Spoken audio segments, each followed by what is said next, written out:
Good evening, everyone, Good evening, Miles. and welcome to the Mound Science and Energy Museum Seminar Series. Today is August the 23rd, 2023. For those like me who like numbers, this is 8/23/23. You know, a little special. But anyhow, we are very pleased today to have John Schell going to give us an in-depth technology overview of the U-2 plane and also its other one, the A45 or A50. The other airplane is the. Oh, there's a big 19 and there was a SU-9 involved. Okay. All right. So all those airplanes. You know, I'm far more into nuclear weapons and alternative energies than I am into aircraft stuff. So anyway, but you're welcome. I hope you enjoy the presentation. And without further ado, here's John.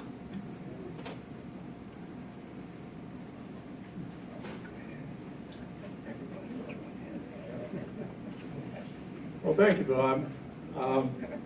The U-2 incident is a milestone in aviation and Cold War history. I started research on this in 2020.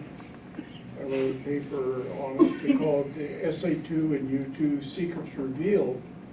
The reason for the name of that paper is after the U-2 incident, most of the information was classified and hidden by the Soviets in the archives. So the public doesn't really understand what truly happened. And that paper revealed what went on, what was hidden, what came out.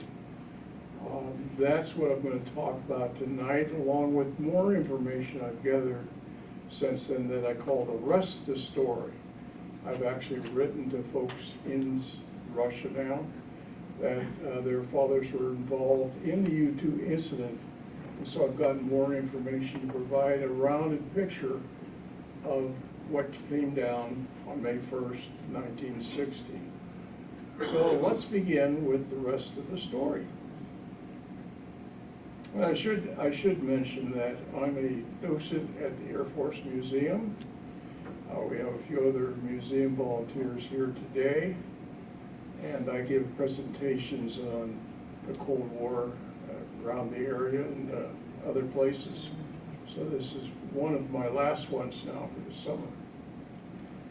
So what we'll do... Excuse me, if we dim the lights, we'll help the presentation. Yeah, that'd be good. So what we'll do is cover a little bit of background on the U-2 itself, the surface-to-air missile, the SA-2, the forces that operated the SA-2, and then we'll talk about the shootdown, which was called Operation Grand Slam. And in the aftermath, we'll talk about what happened immediately afterwards. And I'll show the new data and discuss my conclusions at the end. I'd be glad to answer any questions you have.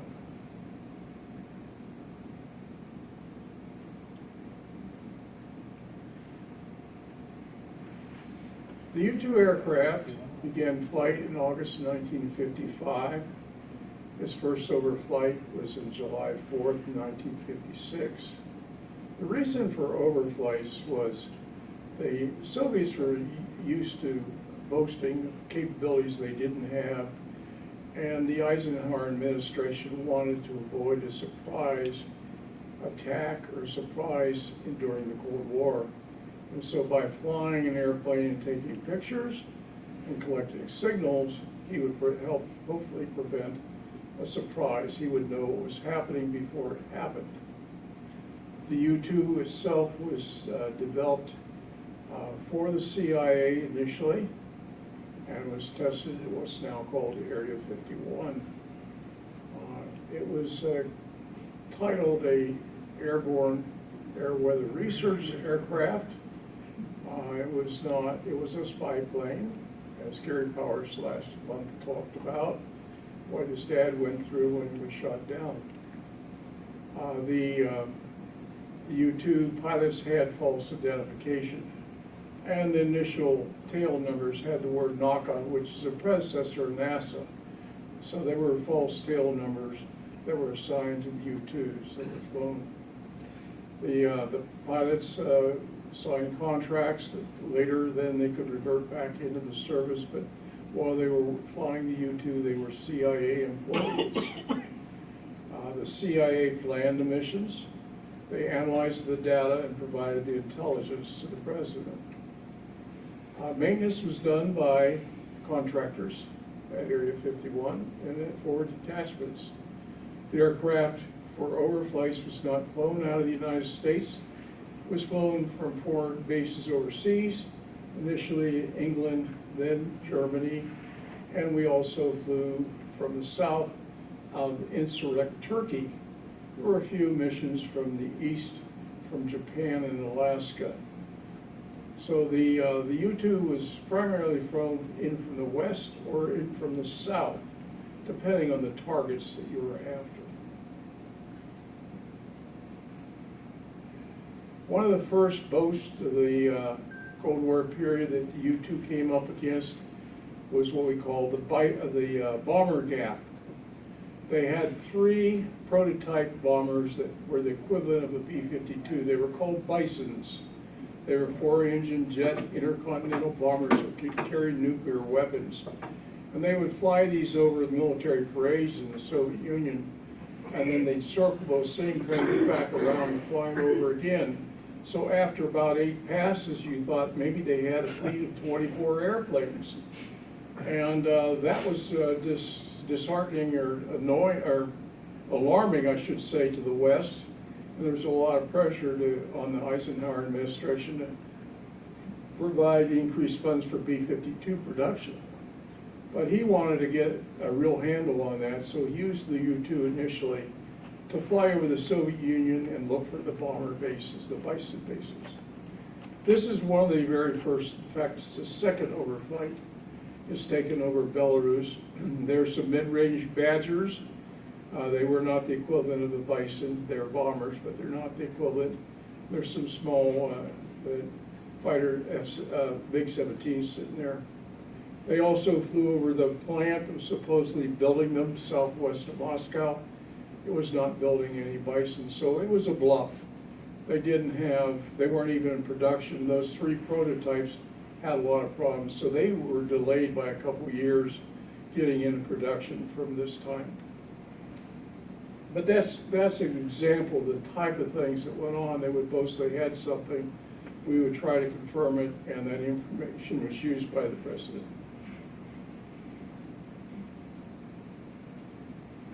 One of the powerful things that came about in the U-2 program was the advancements in camera technology. On the right is it's called the panoramic B camera. It had 7 stop and shoot positions. It could look out to the horizon. Typically, it would be used straight down at nadir. It had about a resolution of 2.5 feet. If you looked out about 45 degrees, it degraded to about 5 feet. Very good for intelligence collection. Much better. There weren't any satellite capabilities back then you could depend upon that were even near this. So there weren't even any satellites back in the 50s. So the B camera was used on the mission that Gary Powers flew on May 1st, 1960. The U-2C had been an upgrade from the U-2A original version. In the center, you'll see the drift sight. The drift sight, something the pilot could look through to the ground and help align the drift rate for the cameras, so it could snap the frames and correctly snap the frames. He could turn the drift sight upwards and use it to get a star track, to get a star fix. So this would update his autopilot system. He could also use ADF radio station for rough navigation, but the star track precision fix was what they typically used to update the autopilot system. The U-2C had an improved engine.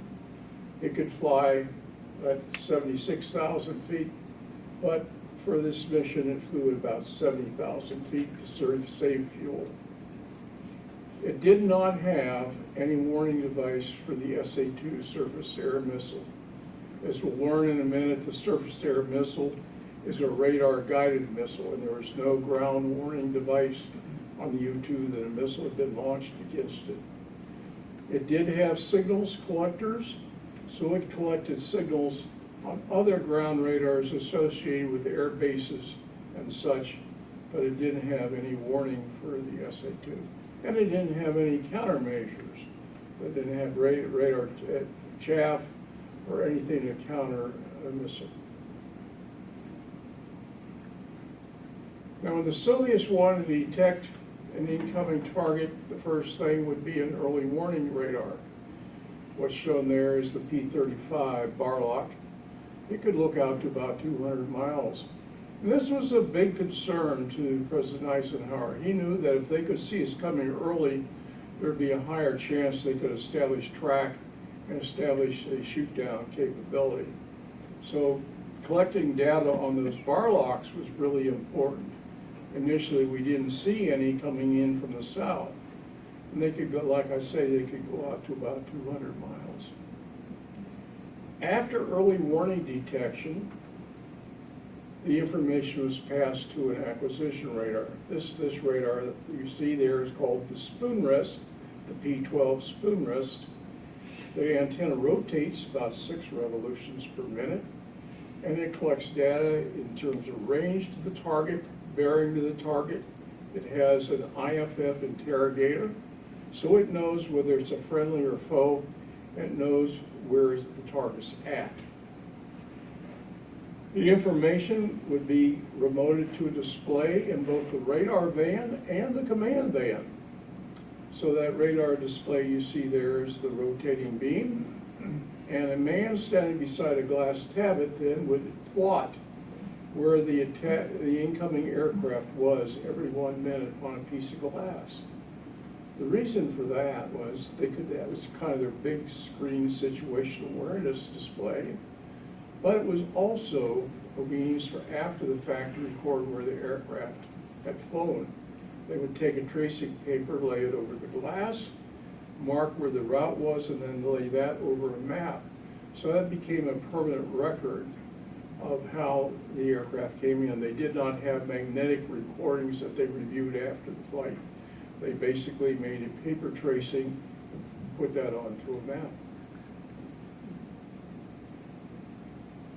Once you had acquired the target, you could start to track a U-2 out to about 55 nautical miles using what's called the fan song. All this is radar intensive, and I'm a radar engineer, so it obviously led me to investigate what's going on here. I wanted to put all the pieces together and figure out how they really did this.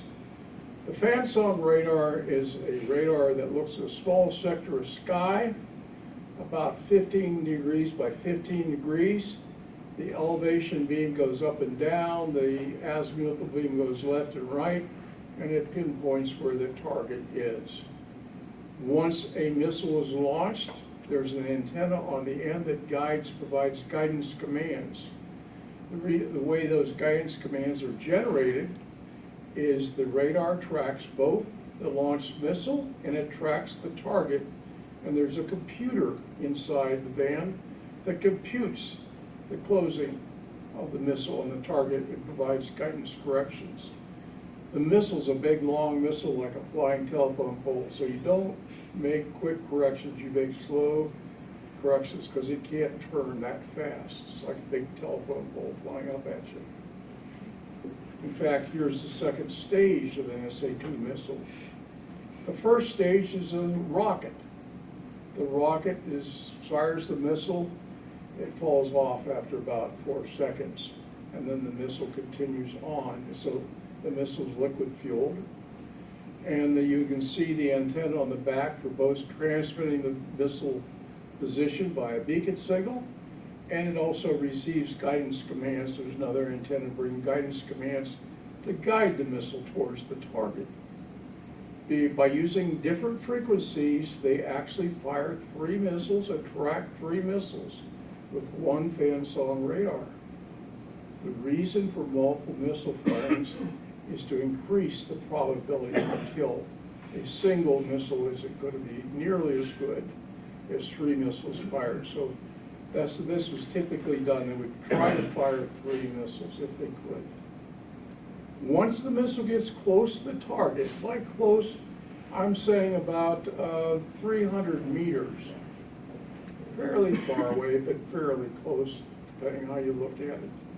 There's an alarm that's sent down to the ground because there's a proximity sensor in the nose of the missile. That proximity antenna knows how far away the target is from the missile, and it says, I'm within range now to arm that warhead.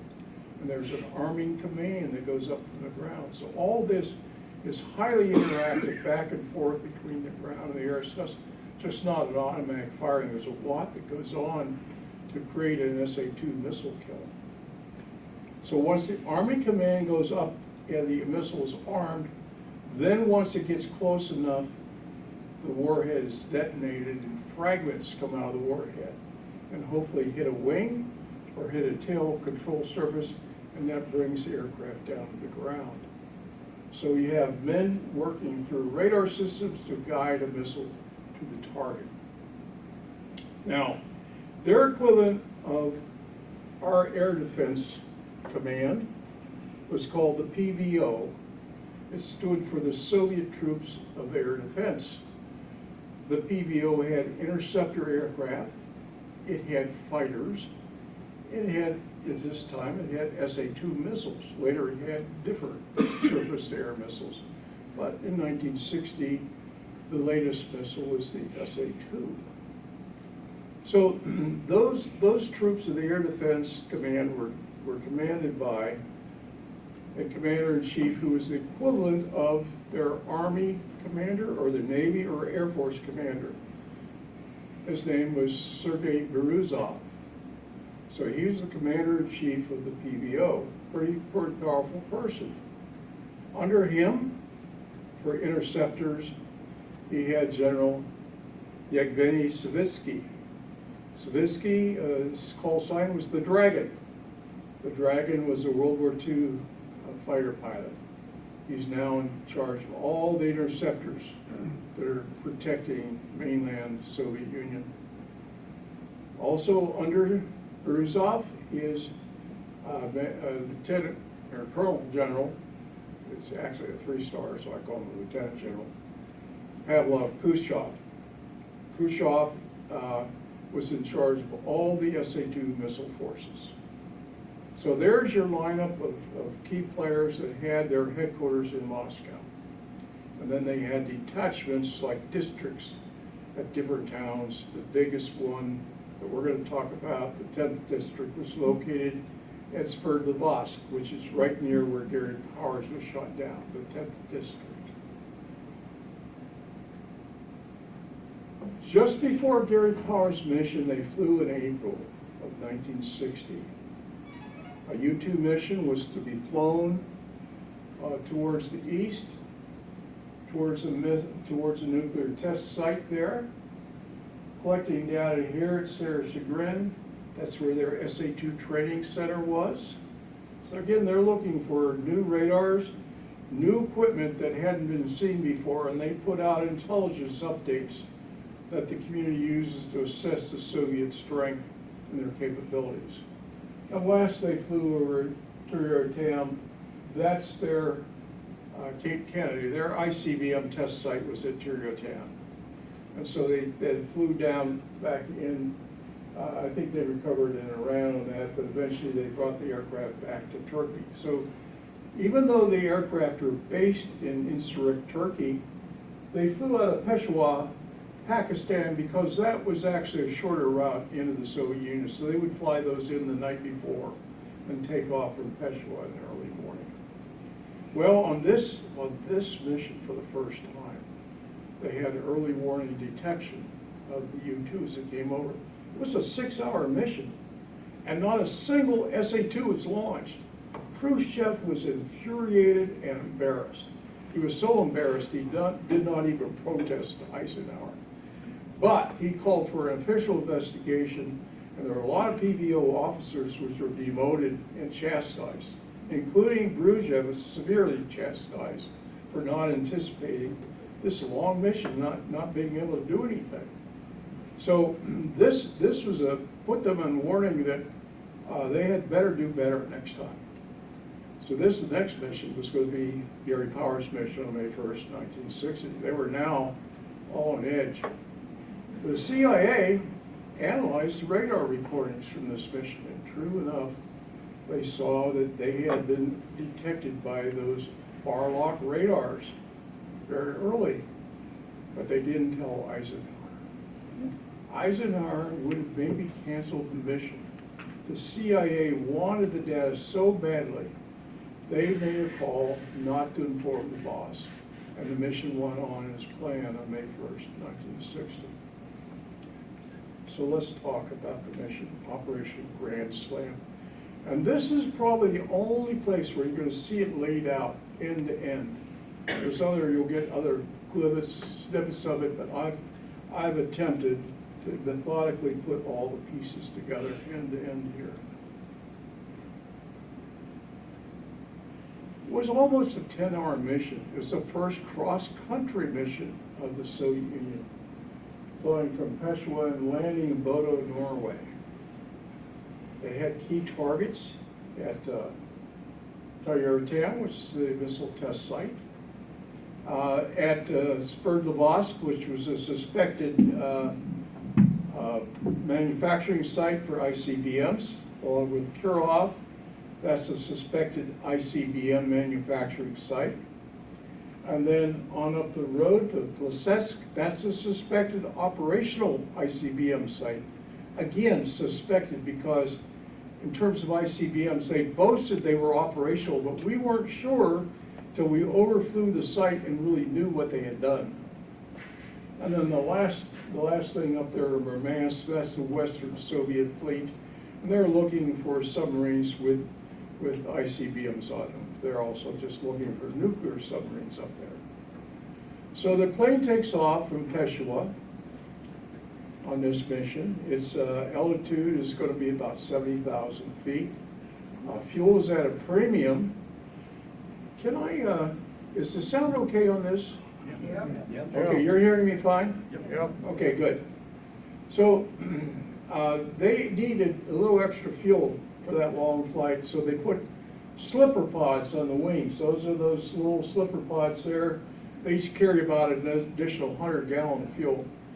And when he landed at Bodo, he had about 15 minutes of fuel reserve. So fuel was a premium on this long flight. And as he enters the course of the early warning, Barlocks detect him.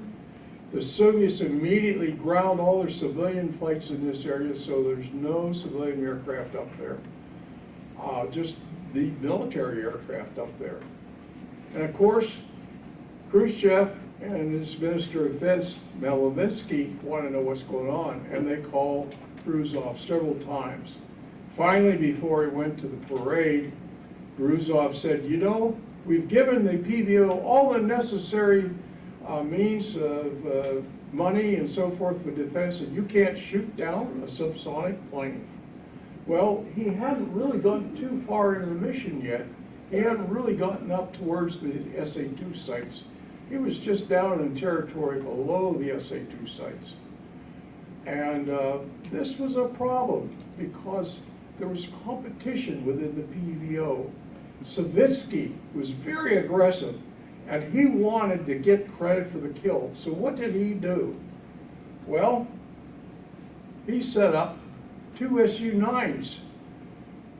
They were prototypes. They didn't even have weapons on them. He wanted them to fly way far south and ram the U-2. They could get up to the altitude of the U-2. He wanted the pilots to basically commit suicide. He was that determined to knock out the U-2 before the SA-2s got to him. He wanted credit.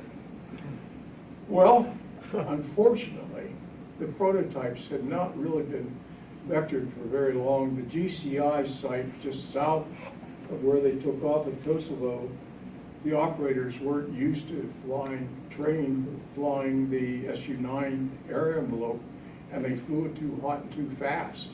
They burned the first lead guy who took off a half hour before the second guy, because they were on leave. The pilots were on leave, they were en route to getting armed, their aircraft armed, and they were called in. The first pilot took off. He ran out of fuel and had to land far south at an unpaved aircraft, unpaved airfield. The second pilot, Mentikov, he was caught before he had gone to too much fuel, and he was told to back off the afterburner. Well, he protested because that's going to bring his altitude down. I'm not an afterburner. I'm not going to be at altitude where I'm going to be able to get to the U-2 anymore. But he was ordered to get by GCI to lower his airspeed and to save fuel. So we're going to go through the shoot down, and this is from several sources, from 2 retired colonels that were in action during the shoot down. It's from a son of one of the radar engineer during the shoot down. It's from Nikita Khrushchev, Sergei Khrushchev, Nikita Khrushchev's son. He became an American citizen. He wrote about this. And it's also from some emails that I have written to Sergei Selin, who's the son of one of the participants. I've sent him emails in Russian, and he's responded and filled in a lot of the details. So this combining that information, along with, of course, Gary Powers' account of where he was flying that day. So all that's put together here. So as he's now approaching just north of Chelyabinsk, he had lost his autopilot. And that's normally a reason to turn around. But Gary Powers saw clear weather ahead. He was well into the mission. He decided to proceed without using autopilot. So he's now in manual flying. He could be off track a little bit, but he was tuning into radio stations in Russia and using them for vectoring his aircraft as he flew along. He's now north of Chelyabinsk, and he's flying right over Mayak nuclear fuel facility. This is where they're processing enriched fuel for nuclear weapons. And he takes an image of that. He's also flying over 3 SA-2 sites, the 2nd and the 1st and the 4th. The 2nd and the 1st are away for training. They're at Sarasagran. They're not even in the area, so they're not operable. The 4th at Khartoum had a magnetron problem, and the transmitter went down, so that's inoperable. And Powers doesn't know. He just flew over 3 potential sites that could have shot him down. And at the same time, he flies right over this Su-9, which is Mentikov coming up under him.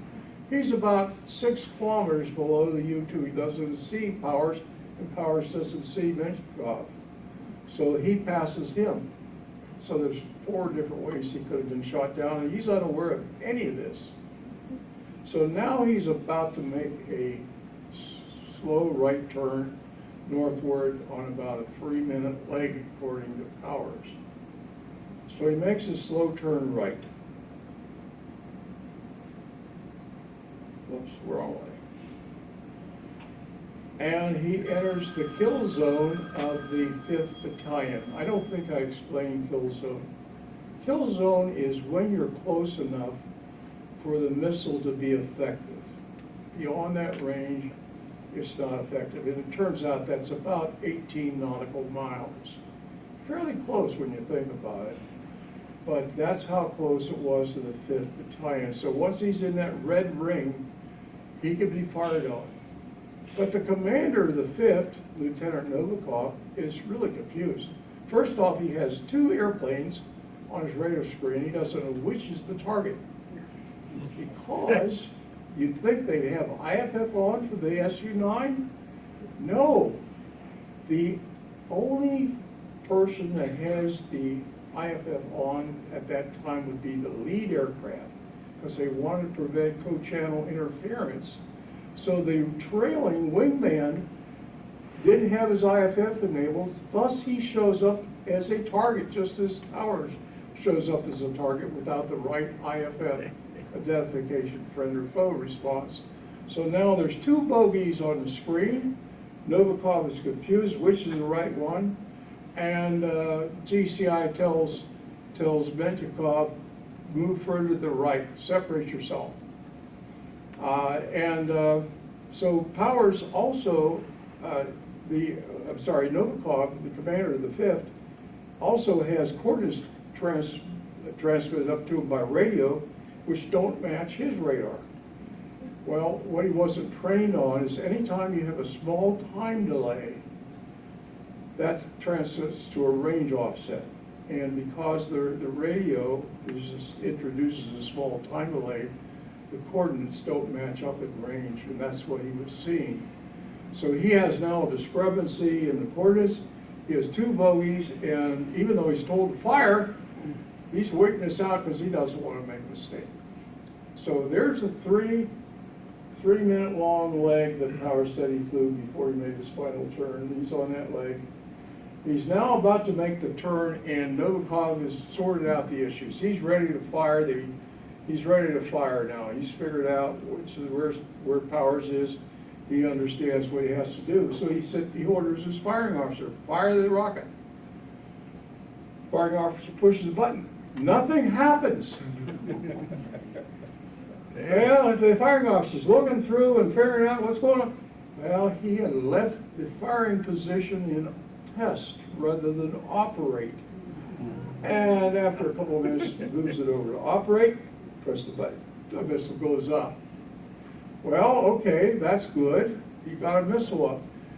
Well, meanwhile, Savitsky's calling down, we got to get something in the air to replace those Su-9s. So they launched 2 MiG-19s that launch out of the same airfield. Instead of turning south, they sweep north. They don't even see this. It's just in the south. So they go the wrong direction to look. And I'll tell you a little bit about the confusion between interceptors and the SA-2 missiles in the command center later on, but there's confusion there. So they sweep north. And there's a missile on its way. Just as the Powers completes as he completes the turn, that's when the launch occurred. That's when it took about 2 minutes for the firing officer to figure out his problem. So that added 2 minutes. And then the launch occurred right as he finished the turn. And now there's a missile coming up. So it's going to be within a minute now. It's going to hit him.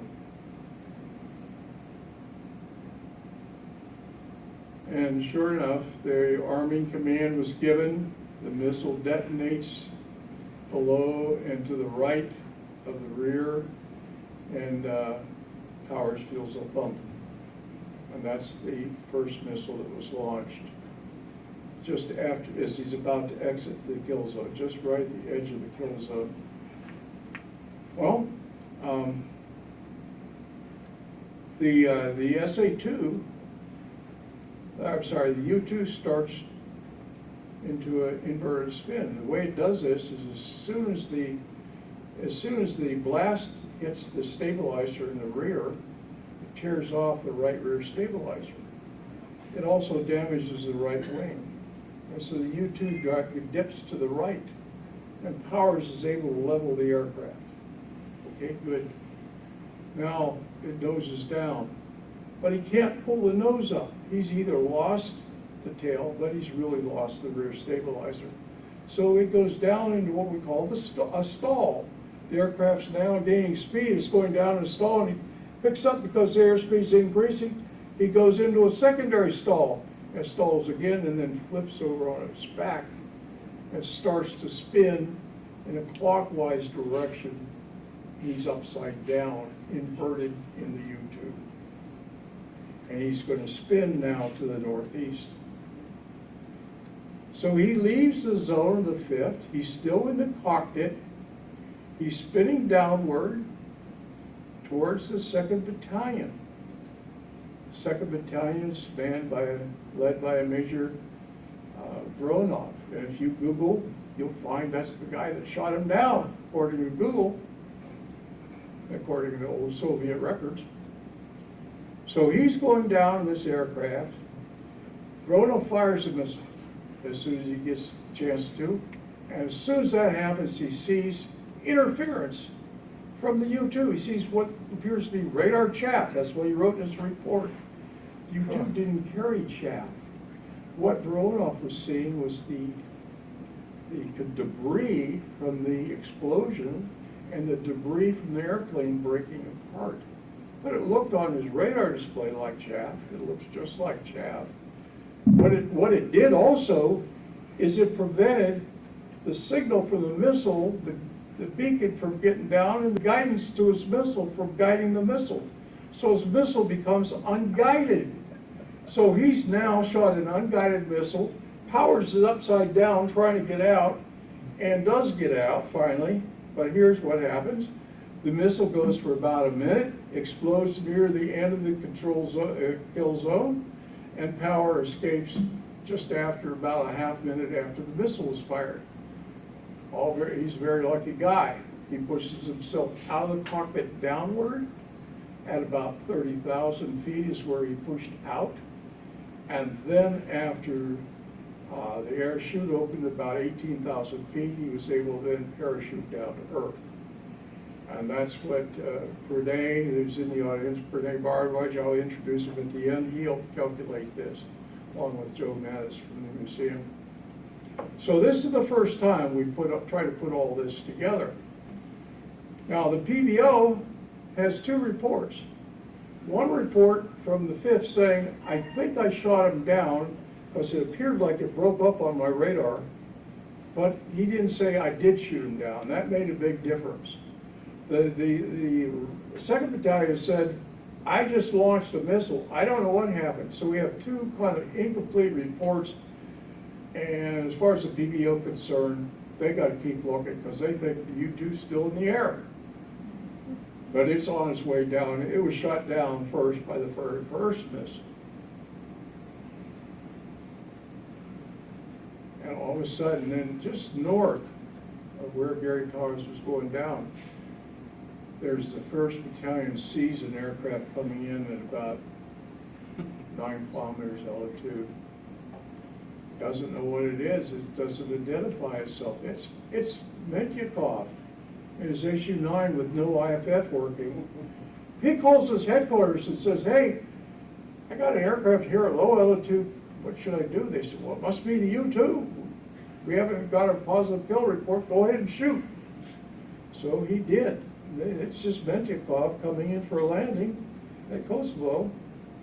And here he comes in to land. And Mentyakov, fortunately, and again, this comes from an email that I got from Sergei Sell, and he said, Mentyakov looked out and he saw the dust from the 3 missiles.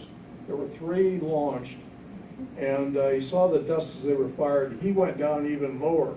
By going lower, he denied radar tracking, broke all the tracking on the SA-2s to his target, to his aircraft, and so the SA-2s fly behind him, and they self-detonate because they lose guidance from the ground. He knew he had to get down low. He knew that would defeat the SA-2. So he came in and landed safely. Well, we should be all dead. No, we're not. The Soviets still think the U-2's up there flying somewhere. And remember the big 19s that went the wrong way? Well, here they come again. They're coming in towards the 4th Battalion. And the 4th Battalion commanders, there's 2 here. That's strange, and they're at very low altitude. So he calls headquarters at Sverdlovsk district headquarters, speaks to a general there. The general says he's in charge of the SA-2 missiles at headquarters. He said, well, we don't have any aircraft in the air. It must be the SA-2. You're approved to fire. So they fire 3 missiles. Now I've got to mention here, here's what I'm going to mention. The SA-2 commander in Sverdlovsk and the interceptor commander in Sverdlovsk set 1-4 apart, and they didn't know what each one was doing. And so you had the MiGs in the air. The interceptor commander knew about that, but the guys that was firing the missiles didn't know they had MiGs in the air. So they go ahead and fire at what they think somehow is powers down, getting 2 returns, flying low. And you could ask, why aren't these, don't they have IFF? There's two of them. The first one should have IFF turned on, right? Well, according to Khrushchev's son, Sergei, they forgot, they were so hurried to get up. The Dragon told them, get in the air so fast, they didn't have time. They forgot to set from April to May. This is May 1st. They were using the April code because it changes month by month. So they forgot to set it to May, and they go up with the wrong code, so they're showing up as a target, not as a friendly. Otherwise, they would know by IFF that's one of ours. But they didn't know because they didn't have it correctly set. So what happens? Well, the lead aircraft making a long, quick approach back to the Kosovo airfield, which is just southeast of Sverdlovsk. You can see the map there. The trailing guy, though, he catches one of those missiles. And it brings his aircraft this big down to the ground near the village of Detjeresk. And the people at Detjeresk see the airplane coming down there at a May Day parade. It's a beautiful blue sky, and they see the puff of smoke and the aircraft spin to the ground, and they rush out in the field. They see the aircraft. About 1,000 feet away is a parachute with a dead pilot. The dead pilot is First Lieutenant Sergei Safronov, MiG-19 pilot. So let's do a count. We have fired a total of 8 missiles. 2 have been fired at the U-2. 6 were fired at our own airplanes, the Soviet airplanes here, and were mistaken for the U-2. And it's the first missile that brought the SA-2 or the U-2 down. Again, something you won't find in Google. What happened right afterwards? Well, there was a trial, as we know, and Gary Powers last month told us about the trial and so forth, and he was honorably treated, and he told them just what he could get away with without exposing information they couldn't find some way else. And so he didn't get the death penalty. He got 18 years imprisonment. Lieutenant Safronov was given the Order of Red Banner. And eventually then Gary Powers was exchanged for Rudolph Abel and the Bridge of Spies. But Khrushchev needed to know what happened. He was waiting at the parade for a report from Bruzov. Now Bruzov's sitting there in Moscow, and just across town is PBO headquarters. And they're trying to get a straight story out of the 10th district at Sverdlovsk. And nothing's coming through that makes any sense. So they put this story together. He goes to the parade and tells Khrushchev. And I can say this because a lot of what I'm about to say comes from his son, who's standing right holding on to his father's hand. He heard Bruzov whisper into Khrushchev's ear. He said, there were 2 airplanes up there. They merged as one on a radar scope. And we fired 2 missiles. And once the airplanes separated, one hit the U-2 and one hit our airplane. Well, that wasn't the truth, but that's the story that was made to tell Khrushchev at the parade. So he was really misinformed, but it was a real mess to figure out what was going on. TASS reported, well, there were 2 units that were responsible for the shoot down, the first and the second. This is now morphed over time. You don't hear about the first. It's only the second, and Mikhail Bronov, and you Google, and it's all over the place. It's not just Google. You'll see that he's the one that shot him down.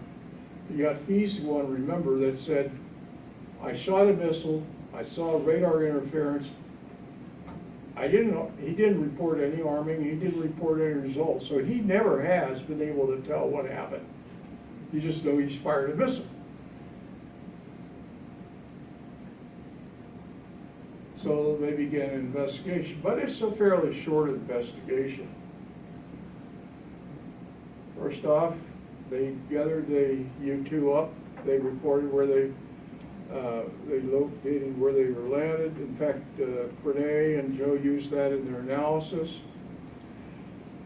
They took the parts to Moscow and examined them, and the experts in Moscow came to the same conclusion that the Lockheed experts came from by looking at photos taken by Life magazine in Moscow, is that the U-2 indeed was hit from the rear and from below, and that the regular stabilizer was never found. So it was blown off immediately. The tail was found and recovered, and there was some damage to the right wing. What would have been really interesting is the rockets that get launched and then fall off after 4 seconds. If they had gathered those up, they would know which direction each rocket were fired and how many were fired. But I'm not sure the PBO really wanted to report on that. So what they did is they gathered them all up. This was the day 2 after the shootdown. Took them to a pipe plant, which still exists south of Sverdlovsk, and melted them down. So there's no record of which direction the missiles were flown.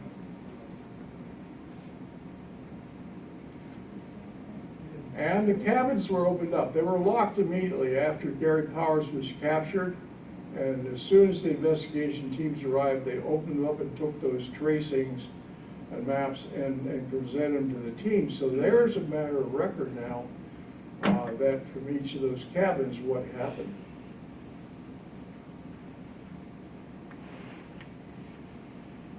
So the PBO did interview all the participants, and they told them, don't discuss this with anybody, not even among yourselves. Well, it's hard to do that. You know you're going to talk among yourselves, because most of the troops knew this just didn't add up.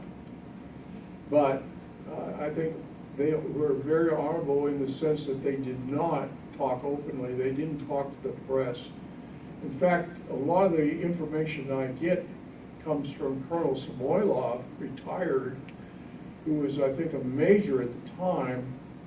And he opened up the archives in 2004 and studied them for 6 years meticulously, and then wrote a couple papers in 2010, and then reported, what the archive said, what happened from his record, what he observed. But they did not go to the papers and say, okay, here's what really happened. So as a result, it's no wonder that we in the West don't really know much about this very important incident in Cold War history, because it was completely buried in the archives.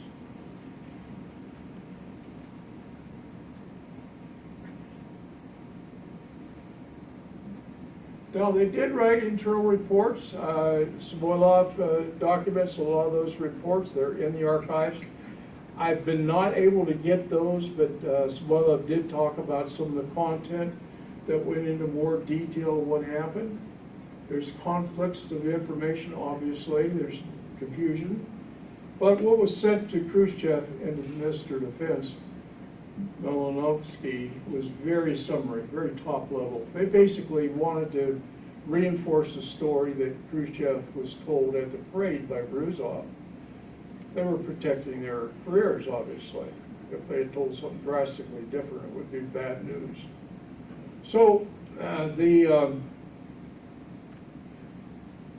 one thing they did tell in the report to Khrushchev is that was a MiG-19 that was shot down. Originally, they told him it was an Su-9 that was shot down. So they had to acknowledge it because they had the MiG-19, they had the dead pilot, they had to say, yeah, we shot down our own MiG. But originally, he had told Khrushchev they had shot down their own Su-9. So it's a woven tale. Here's some of the things that came from the report according to Samoylov. The U-2 was out of range for the 5th Battalion. No, we'll see in a minute from the paper tracings it was not. And therefore its missile it was outside the kill zone, in other words. And therefore its missile had no effect. And yeah, the U-2 was hit by an approaching missile from the 2nd Battalion. Well, that would mean the U-2 would have to fly away to the east and come in. That's going to burn extra fuel. We head on. Typically, they believed that it was only possible to strike an aircraft coming in, approaching you. They didn't think initially it was possible to strike an aircraft departing from you. So it's interesting that both this first kill in the Soviet Union and the second kill in Cuba were both departing aircraft. They were flying away from the SA-2 site when they were brought down. So it's possible to do it coming towards you or going away from you. And the U-2 turned rapidly 180 degrees and used radar jamming. Well, they didn't know that U-2 didn't have radar jamming, and they obviously didn't know about the aerodynamics of the U-2. The turn that I showed there was about 11-mile radius, took about 2 minutes to go 90-degree turn. So you'd be looking at several minutes to make a 180-degree turn. You're not going to rapidly turn towards, so you're not going to turn away from the SA-2 quickly. It's just not going to happen. And then the 4th Battalion tried to finish off the U-2, and that was their way of saying, you know, we shot what we thought was the U-2. But at this point, the U-2 was already on the ground. The 4th Battalion shot over a half hour after the first missile was fired, and the U-2 was well on the ground, and Powers was on his way to being captured at that point. So, that's just the lighter screen. So let's talk about tracing. Whoops, I'll get out of here. Here's a radar tracing. I got these from Sergei Selin. These come from the archive. It shows the U-2 going straight through the 5th Battalion. It's just about to make the turn there. And there's times on there. Those are 1-minute intervals. And I'll show a timeline here in a minute. It shows the SU-9 moving over to the right, like I showed in the earlier estimate that I drew on those Google Earth maps. And then coming into land right here at Kosovo Airfield. So this comes out of the archives. It's pretty well consistent with what Powers said and the other accounts that have come out after the archives were unearthed. However, there was another tracing that Sergei gave me, and this was used as part of their report.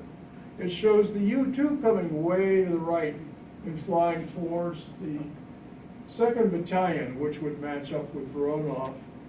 And this is where they said, well, the U-2 just rapidly turned 180 degrees and got hit from the rear. Well, it's not going to do that. And you're not going to burn a bunch of fuel flying around that far to the right. It's inconsistent with what Powers said. Powers said he flew a straight leg for 3 minutes before he started his final turn. That's not a straight leg. So I take first Powers' word, and then I take what was recovered by the Soviets studying the archive. I take that first. Powers is ground truth as far as I'm concerned. But it does correlate with the investigation, the report they sent to Khrushchev and to Malinovsky. Here's the timelines. These come out from the archives. Now, Pranay and Joe have provided some more detailed estimates of the fall of the U-2 and times when the wings separated and when Powers landed. What we show is that the 2nd Battalion fired about a minute and a half after the warhead detonated from the 5th Battalion. In other words, Powers had about a minute and a half to get out of the aircraft. So he got out at just about 2 minutes after the missile was fired, detonated at the 5th. So he was spinning around upside down for about 2 minutes. Then he parachuted to ground, and he landed before, as you see, he landed before the 4th Battalion brought down the SU-9. So here's his landing estimate. the estimates are what we estimate. These numbers here are actual out of the archives. So we differ from what the archive said. Again, we believe that it happened this way because the U2 did have to come down in an inverted spin, and power did get out upside down. There were a lot of complicating factors. We saw there were some failure rates of the transmitters that caused some problems. He could have been shot down well south if Cushtom had been up and running without the magnetron failure. And I didn't even mention the 6th Battalion was on one of those slides next to the 5th. It also had a transmitter failure. The reason that I didn't show a circle around it is it had transmitter failure, and so it was inoperable at the last minute. The GCI staff just weren't trained on the SU-9 envelope yet, and so they didn't really give good vectoring to the SU-9s. They burned them too fast, too hot, and they ran out of fuel early. The inconclusive report, apparently he was shot down by Novikov, was taken as, well, that's inconclusive. He didn't say he was shot down. One of the things that Novikov could have done, and he probably wasn't trained to do this yet, is he could try to reacquire the U-2 after the breakup on the radar screen. And if he couldn't reacquire it, that meant that it was in pieces. It was not a good enough return to reacquire tracking. He didn't attempt to do that. If he had attempted to reacquire it right after he saw it kind of disseminate and break apart, he would have been able to say it was shot down, it was blown apart, but he didn't. So that was kind of the inconclusive report that led to more firings against what they thought was the U-2. Of course, the 2nd Battalion, he only said I fired a missile and I saw chaff. And there's no other information really to go on as to what happened. We do think that his missile went straight. There were delays in forwarding the reports to district headquarters. The brigades didn't really think that everything was there. They were questioning they went back and forth for like 8 minutes with Novikov at the 5th till they forwarded it to Sverdlovsk. That was an 8-minute delay getting that report up to district headquarters. They didn't believe the district that had been shot down. That's what led to all those other firings on their own aircraft. And of course, very, very important is they did not coordinate between the floors in that building, and there indeed was competition between the head of the missiles and the head of the interceptors. They both wanted credit for the kill. So that was a complicating factor. So I conclude that Novikov, firing the first missile, shot down the U-2. That's his picture there, later in life. There's the picture of, I believe, as a Colonel Samoylov. He's the one that I got a lot of the information from his papers that he wrote about 2010. And of course, I started my work in 2020. So his work had been printed in Russian, but most of the English world didn't know about this. I mean, we were clueless as this, but if you dig through Russian articles, you can find his papers. In fact, I have links to it, which they've since taken down. You can't get through some of these links, but some of them you still can. And Selin down there, his son is the guy, Sergey, has provided a lot of the information that I've used. He's the guy I emailed to, and he's provided a lot of the information I used from the archives. So those guys, and there's a Goodworth shot.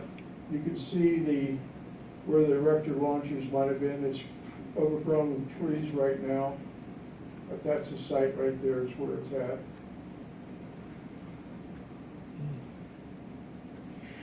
The second fired a missile, but I believe it just self-detonated. It went unguided. It never was guided. And Gronov was true. He said I launched a missile and appeared like I had chaff. He didn't say he killed anything. He never did say that. So he didn't lie. He just didn't have a complete report to tell. And of course, the first and the fourth, they were directed by headquarters to fire at their own airplanes. Maintenance office procedures were really inadequate back in the early days of the This was the first use of the SA-2 by the Soviets. They learned to use this as time went on, in fact trained other countries. So this became a very, very lethal system in Vietnam. And, but back in 1960, it hadn't quite got there yet. This was just the first attempt to fire it. And of course, I believe clearly that they were protecting careers by the way they handled the reporting. And it was confusing. I mean, it put all this together. I've been working this pretty well solid, as my son Scott will tell you. I've been pretty much working this solid for the last 4 years, and there's still pieces that I'm still not sure of. But as time goes on, I'm more and more sure that this is basically what happened. You get little pieces bit by bit that start to fill in. And so I conclude it's an air war in the skies. It's not a single SA-2 missile firing at a U-2. It's an air war. There's airplanes all over the place being fought at. There's stuff going on. So I call it an air war in the skies. So going forward, they had a peace summit in Paris just a couple weeks after the shootdown, and Khrushchev demanded an apology from Eisenhower, which he didn't get. And so he and Malinowski, sitting to his left right there, they stormed out of the conference. And that kind of put a new chill in the Cold War. They were hoping for a little bit better relationship out of that Paris summit, but it didn't happen. It was too close to the U-2 incident. And Khrushchev was very happy with Bruzov and the PVO. In fact, he got promoted to Soviet Chief of Staff 2 years later. So, you know, bearing that information had a good effect. If that had come out, I don't think he would have been promoted at all. He probably would have been demoted. And what happened to Savitsky? Well, he got promoted in Bruzov's place. He became the head of the PVO, so he's now the equivalent of the head of the Soviet Army, so the head of the Air Force. He rose up in rank. So those two guys did well out of the shootdown.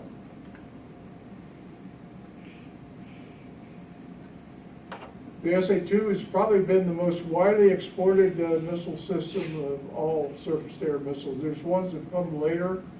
The United States Air Force had to deal with these. I was an SR-71 engineer, and we were always upgrading our systems for new missiles, new software to keep current. So but the SA-2 was really widely exported and widely used. And Vietnam is probably the real proof of its worth. It was a real threat to our forces. After being shot down over Cuba, then the U-2's been upgraded, and it has worldwide communications with the satellite relays. It's got digital systems on there. Unfortunately, I just heard that it's going to be retired here for what is it, 2026? 25 or 26.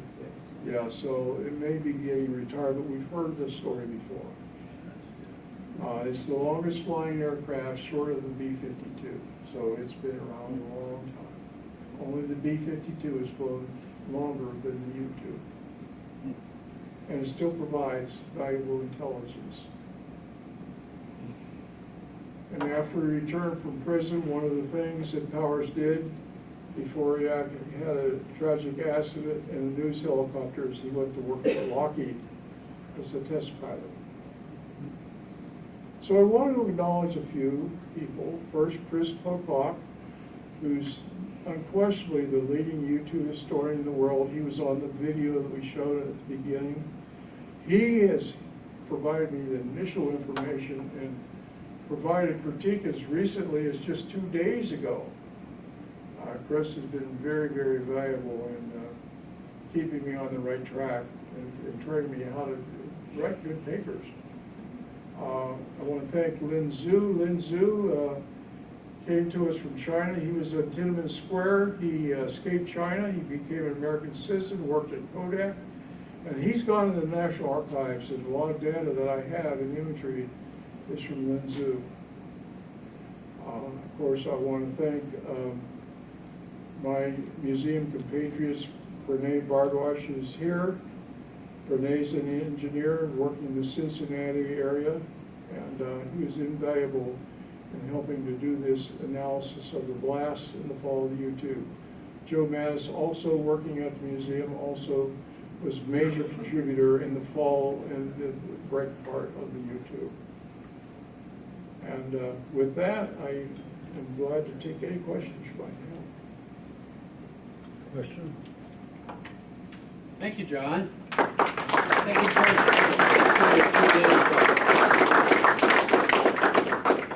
Yeah. Did the jets have any means to damage the U-2?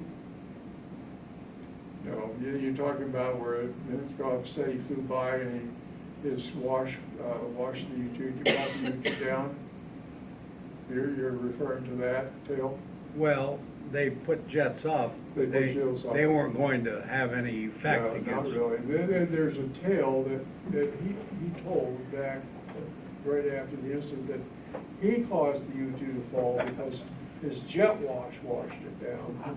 But he later admitted to Sergei Selin that was a lie. He was just trying to share in the glory of it. He's retired lieutenant colonel now, I think still alive. And he said no, he never did do that. So no, there was no during this incident, no interaction between jet wash and the U-2. And there couldn't have been, right? No, there wasn't anything high enough. The MiGs couldn't get high enough.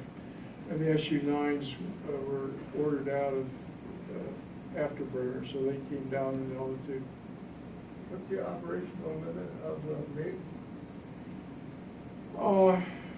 They could climb temporarily up and go down. They couldn't sustain, they didn't have enough to sustain 70,000 feet. And I want to say it's about 5,000 feet lower than 70. I don't know exactly. Do you know, Pranay, what the 60 is lower. how? 60,000 and below. Oh, I think it's higher than that. Big 19? Big 90, yeah. Okay, well. You could zoom climb up to. Yeah, they could zoom up, but it would launch a missile. It would try to launch a missile or fire, but it wouldn't sustain high altitude flight, no. Whereas the Su-9 could get up and stay up with afterburn. You have a question over here? You said in your opening remarks about typically firing in triplets. The 2nd and the 5th Battalion, those fired threes, the 1st and 4th. The 1st only fired singles. Do you know what the reason for the difference was? Did they only have one available working? No, the first one fired one, and it was right near the edge of the kill zone, and there wasn't really time to fire another. Now, the 2nd Battalion, they did try to fire a second one, but they found out that the maintenance crew had clogged the pyro in the rocket with lubricant, so the second missile, pyro was clogged up and they couldn't launch the missile. And then they didn't try a third, but their second missile, the ground crew screwed it up. Thank you. Real life is much messier than it is on the drawing board, right? Yeah, this is a pretty messy event. Yeah. This makes me think of the Chernobyl fiasco, Yeah. the Russian reporting. And covering up, yes, exactly so. A lot of parallelisms, yes, yeah. What can I say? We have another question over here. Do you agree with Gary Parr's son's claim that his dad didn't destroy the equipment because he would have, I guess, lost his legs? Had he done that? I think that's Yes, what he said. yeah, he didn't What's the use the ejection seat because he was flung forward in the cockpit. And there's actually two things. There's the destruction of the camera, which was an explosive device. That one he couldn't reach. He couldn't get to the destruction. He was that far away from getting to that destruct button. The other thing was to get out of the aircraft, he was upside down, and if he tried to shoot himself out with the ejection seat, he was so far forward, he would have taken his knees off. So he just he unbuckled his equipment and pushed himself out, pushed the canopy down. But in terms of the struct on the equipment, what we were trying to prevent the Soviets from getting is the camera. Turns out they got the camera intact, they were able to develop the film, they saw what we had collected. Now, as far as I know, they've never been able to recreate that camera. That was a pretty advanced camera. So they never were able to recreate it, but they saw what we were able to do with it.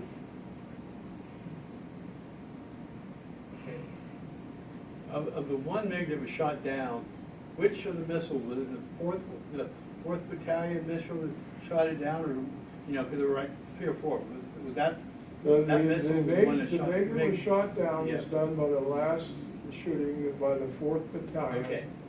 And that's just west of Sverdlovsk. And they were returning also to land at the airfield at Kosovo. Yeah. And so, yeah, he got hit.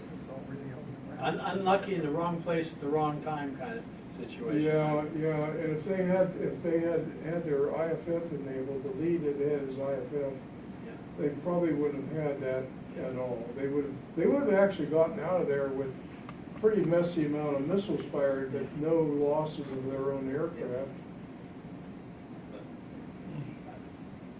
There's been other incidences, but this is really still a unique point in history, isn't it?